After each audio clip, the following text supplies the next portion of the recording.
된 것 같아. 따로 좀 얘기를 하시고 오늘 오후에는 좀 정리를 할 수 있도록 해주시면 너무 좋고 부드러울 것 같습니다. 잠깐만요. 제가 서미아 의원님 신상 발언으로 불이 붙을 것 같아서 그 전에 할 수 있는 것들 미리 좀 하겠습니다. 안상훈 의원님 말씀해 주십시오. 예, 불 안 붙는 내용이고요. 지난번에도 제가 저 질병청장님 저 자리 배치 때문에 좀 이동을 요청드렸는데 제가 저 회의 진행 무슨 프로토콜이 있는지 모르겠는데 오늘 강준구 원장님 또 왼쪽에 계셔가지고 여당은 잘 보이는데 저희는 안 보입니다. 그래서 저 자리가 비어 있기 때문에 좀 조정이 되면 좀 해주시길 건의를 좀 드립니다. 아 예, 훌륭한 말씀이십니다. 그럼 자리를 어떻게 하는 게 좋을지 아이디어를 좀 주시죠. 한 자리만 뭐 빈자리를 빈자리에 두 분이 앉으시면 좋지 않을까요? 꼭 두 분이 꼭 그렇게 붙어 앉으실 필요도 없잖아요. 두 분 사이 그렇게 좋으세요? 그거 아니죠? 한 칸씩 좀 밀리는 식으로 해도 좋을 것 같습니다. 예. 심평 원장님이 일어나셨습니다. 아 그래요. 심평 원장님 일어나셔서 옆으로 가시죠. 예, 왼쪽으로 공단 이사장님 왼쪽으로 앉으시면 될 것 같아요.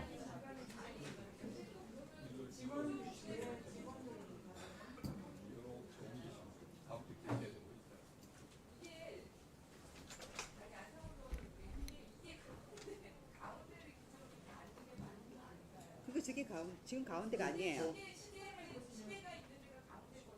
아니, 네. 그건 아니에요. 그거 아니에요. 좌석 지 답변자고. 이쪽으로 조금씩 옮겨가 될 것 같습니다. 여기 전혀 안 보인다. 전혀.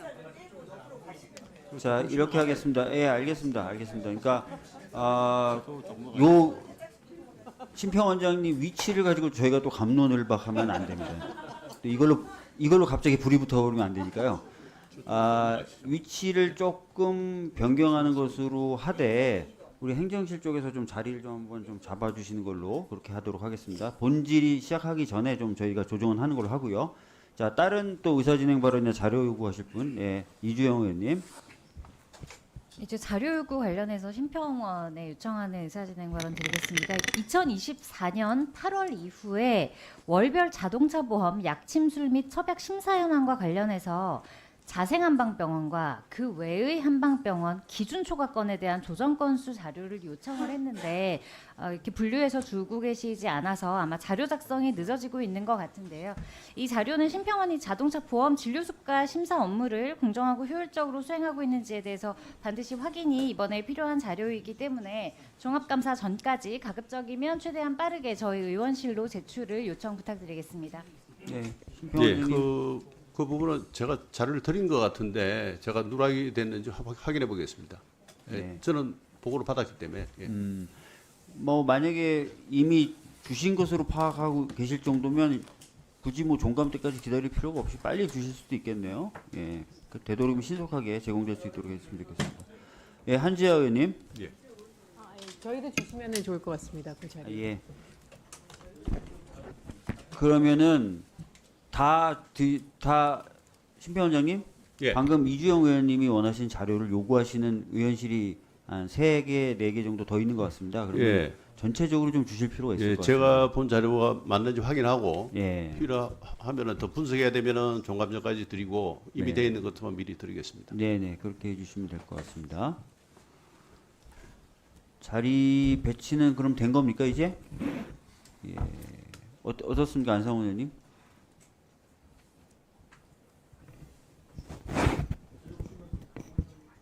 조금 더, 예, 조금 더, 예, 예. 저 정도면 됐죠? 예.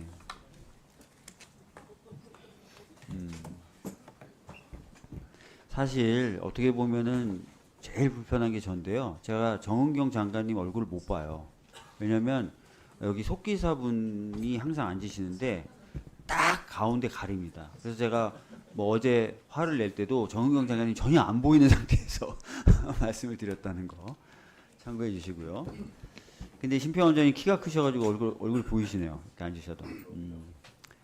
자, 또 혹시 자료 제공 요청이나 의사 진행 발언하실 분들 계십니까?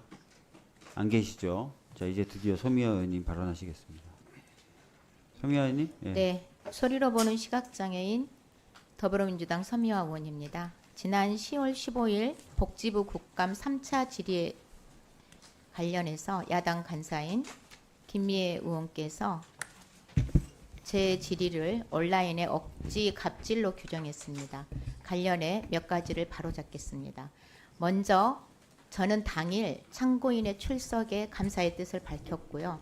앞서 김미애 간사와 참고인과의 질의 답변 과정에서 생긴 오류에 대해 팩트 체크를 통해서 참고인의 잘못된 답변을 바로잡고자 했습니다. 이 과정에서 참고인을 저는 단상에 불러내어 세운 적이 없습니다. 심지어 단상에 참고인이 서 계신 줄도 몰랐습니다. 위원장님, 저는 아주 가까이 있는 사람도 소리를 듣지 않으면 누구인지 또 어떤 상태인지 확인이 안 되는 중증의 시각장애인입니다. 그렇기에 제가 참고인을 나와달라고 한 적이 없기 때문에 참고인께서 단상 앞에 서 계실 것이라고는 생각도 못했습니다. 그럼에도 야당 간사께서 참고인을 벌주듯이 세워뒀다. 발언 기회를 주지 않았다. 의원실로 오라고 갑질을 했다며 매도하고 있습니다. 제가 의원실로 참고인을 오라고 한 것은 국감장에서 참고인의 짧은 발언보다 의원실에서 충분한 면담을 통해 소통하는 것이 합리적일 것이라고 판단해서 당시 위원장께 제안을 했고 위원장께서 국감 진행 중 이를 수용해서 정리가 된 것입니다. 이는 일방적인 호출이 아님을 분명히 합니다. 위원장님, 국감을 정쟁으로 몰고 가기 위해서 동료 장애 의원에게 갑질 프레임을 씌워 공격하는 행태에 대해 깊은 우려와 유감을 표합니다. 민생을 다루는 복지위에서 최소한의 사실관계 확인과 장애 감수성은 지킬 수 있도록 당부해 주시기를 바랍니다. 저는 앞으로도 시설 학대 근절, 탈시설, 자립지원 학대 등 본질적인 의제를 묵묵히 다뤄가며 어떤 중증 장애인도 시설보다는 지역사회에서 자립하며 인간답게 살아갈 수 있는 사회를 위해 최선을 다하겠습니다. 이상입니다. 네, 뭐 김미애 간사님도 말씀하셔야 되겠죠. 예. 존경하는 서미화 의원님의 장애인 권익 증진 관련해서 여러 의정 활동을 제가 참 많이 감동 있게 보는 장면이 많습니다. 다만 그날은 제가 신청한 참고인이 오셨고 제가 질의를 마쳤는데 위원장께서 추가로 김연아 참고인에게 질의하실 의원님 계십니까? 라고 했을 때 서미화 의원님이 있다고 하셨고 그리고 순서가 되어서 그 참고인에 대한 질의 시간이었습니다. 질의가 있다고 했기 때문에 참고인은 기다렸고 그래서 참고인에게 질의할 때 의례적으로 참고인들은 참고인 단상으로 이동을 하죠. 제가 서미화 의원님이 직접적으로 구술로 단상으로 이동하라 했다고 그런 말은 하진 않았습니다. 그렇게 했고 그리고 질의가 있다고 했기 때문에 말씀을 다 하시고 참고인이 제가 좀 말씀드려도 될까요? 뭐 한 말씀 할 기회를 달라는 그런 취지로 말씀하셨고 그랬는데 그 기회를 주지 않으셨습니다. 그래서 제가 끝나고 나서 의사진행 발언으로 서미화 의원님 말씀에 제가 문제가 있다고 한 적도 없고 다만 참고인에게 질의하겠다고 하셨고 그 시간을 가졌기 때문에 담은 30초 내지 1분만이라도 좀 기회를 주세요라고 말씀하셨고 그런데 저는 그게 왜 문제가 되는지 모르겠습니다. 그러나 저는 장애인을 비하했거나 뭐 어떻다는 그런 뜻이 아니라 그런 상황에서라면 참고인도 어떻게 됐든 간에 국민이고 그런 분들이 국회에 오기도 참 쉽지 않습니다. 증인 참고인으로 서기도 쉽지 않고 다만 이런 기회에 본인이 정말 관심 있고 또 장애인 부모의 대표십니다.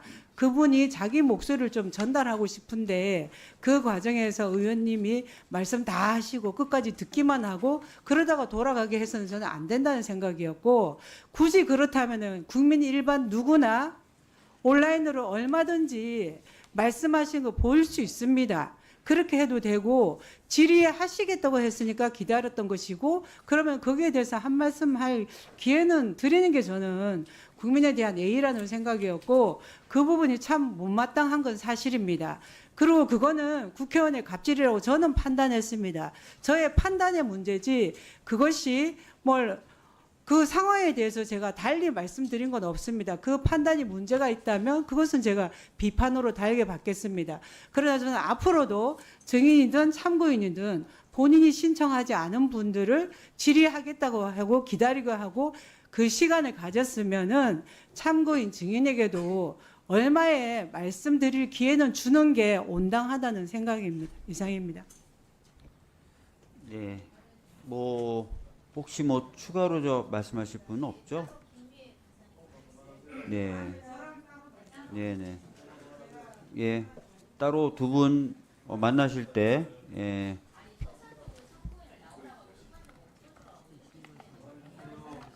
네.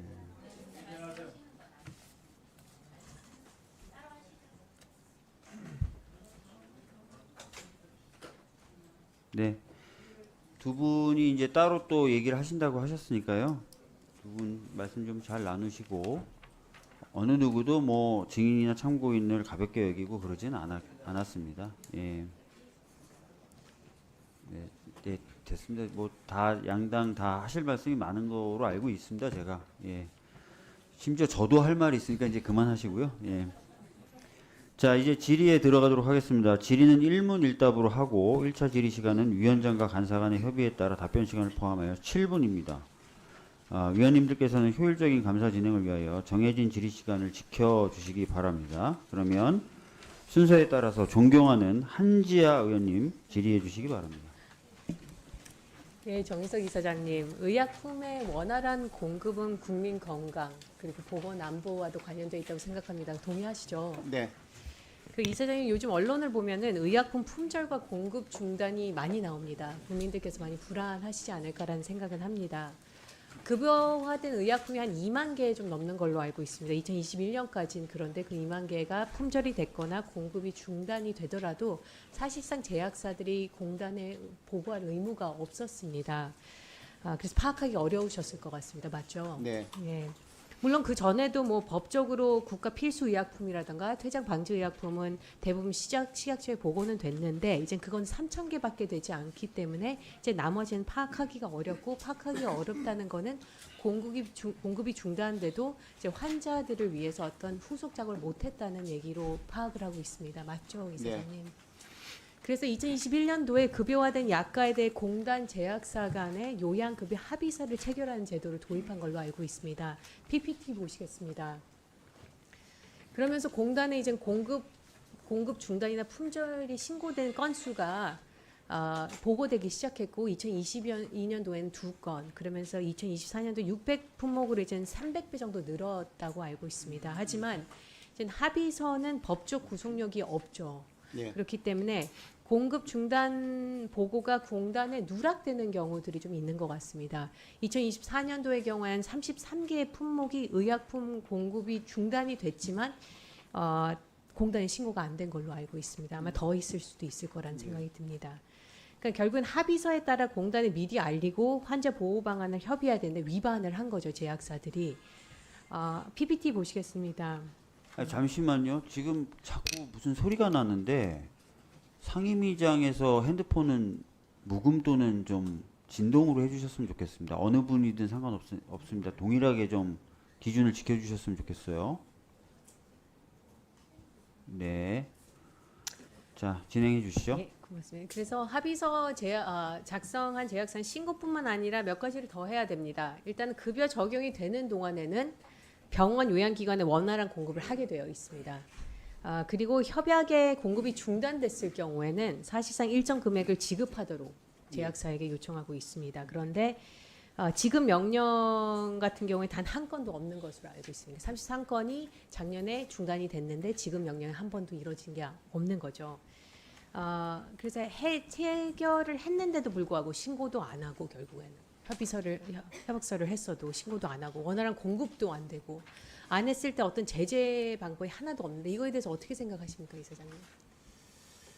예, 이게 지금 저희가 강제성이 없는 거 맞습니다. 그렇지만 지금 의원님 지적해 주셨기 때문에 조금 더 제도 개선을 하기 위해서 노력을 하겠습니다. 예. 사실 이제 공급 중단 조금 사유, 이따, 예, 예. 조금 이따 공급 중단 사유는 어떤 것들? 사유가 이제 뭐 판매 부진, 채산성 저하 이렇게 해서 이제 개인 사기업의 그 정말 계속 할 수 없는 그런 사연들을 되기 때문에 저희가 강제할 수 없다는. 강제할 수는 없을 것 같습니다. 근데 그런 강제할 수 없으면 협의서가 그런 것들을 노력하기 위해서 협의서를 만든 거기 때문에 사실 후속 조치가 없을 거면 그런 걸 파악하는 거에 불과하고 대책은 없는 걸로 될 수 있기 때문에 그거는 맞지 않은 것 같습니다.